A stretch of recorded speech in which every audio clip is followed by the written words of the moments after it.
Magandang buhay mga kaganda! It's me, Ana Luisa Cruz Empig. In today's video, gagawa po tayo ng face mask na gawa po sa kape at aloe vera.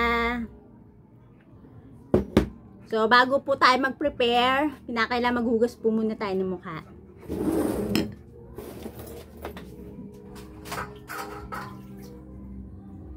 Kailangan natin ng tubig at ng sabon. So, any facial wash of your choice.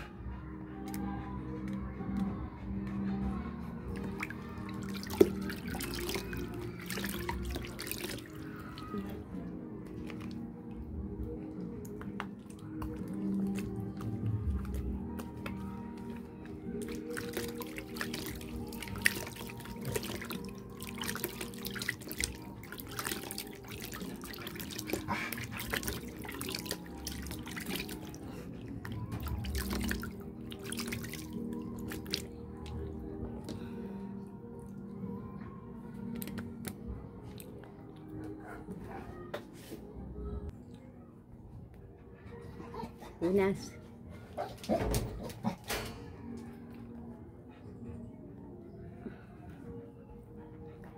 Then magsuot po tayo ng headband. Ayan.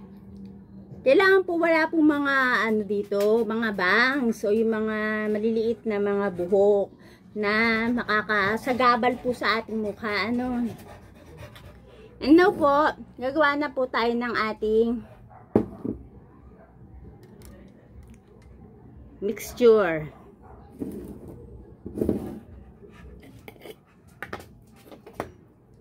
Kailangan po natin ng aloe vera gel. Mas maganda po kung fresh na aloe vera, ano. Since kasi naubos na po yung aking aloe vera na tanim, eh nagpapalaki pa po ako ng aloe vera. Ito po muna, no. Ayan. Ito po yung ginagamit po namin din dito.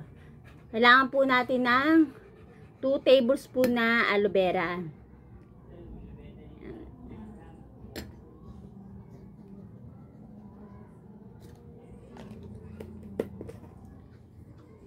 And then, siyempre ng kape.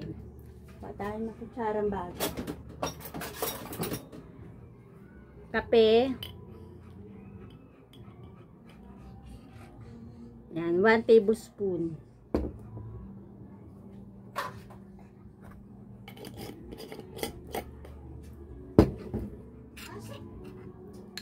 Haluin lang natin.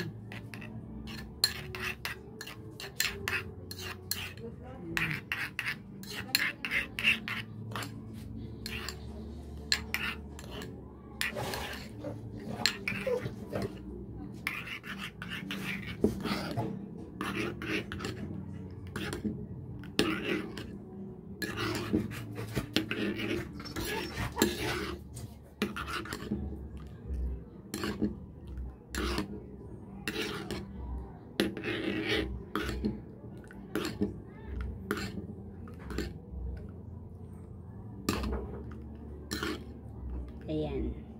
So, okay na. Preparation natin tapos na. Nakapaghilamos na po tayo. And then, application. Gagamit lang po tayo ng kamay para po maipahid natin na maayos. Ano? Yan, ako.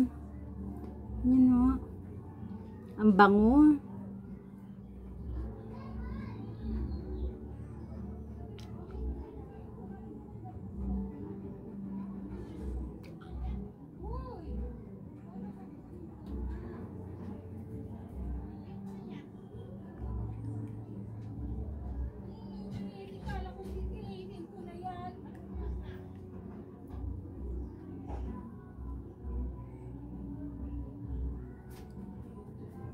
Bango.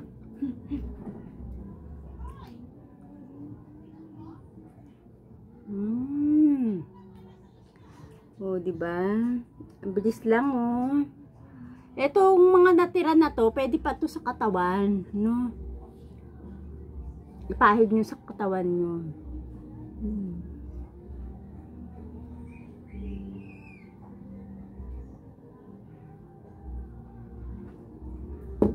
O, diba? Dali lang.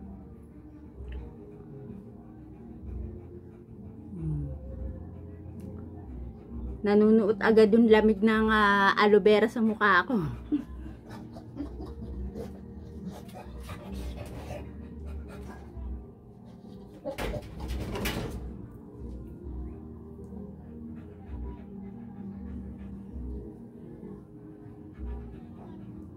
Diba? So, ayan po. So, patatagalin lang po natin yung mixture sa ating mukha na mga 10 to 15 minutes.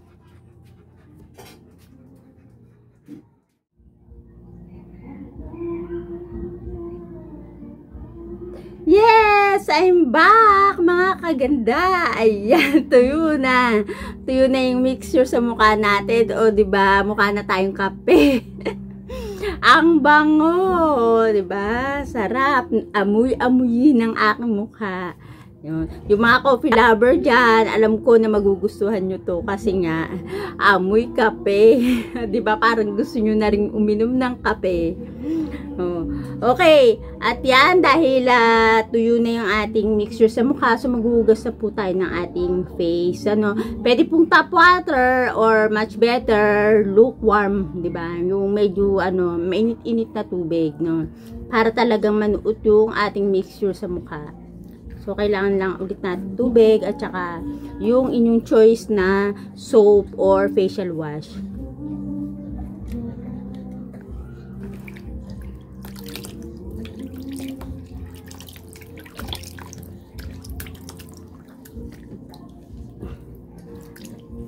Dito sa atin yun.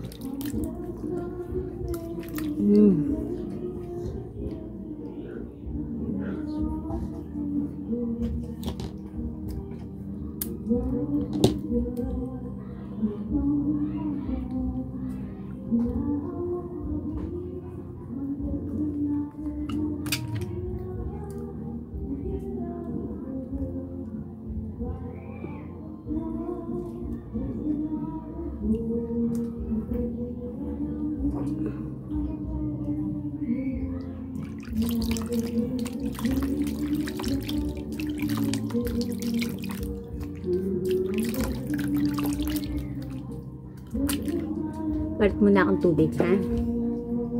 Ito.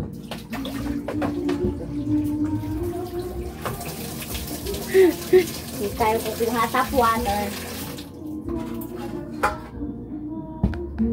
Daran!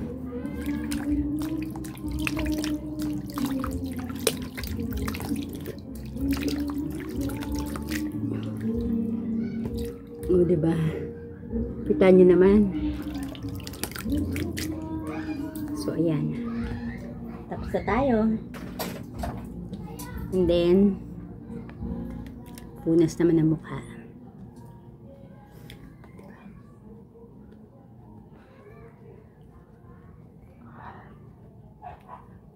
Pagpupunas ng mukha, huwag masyadong madiin.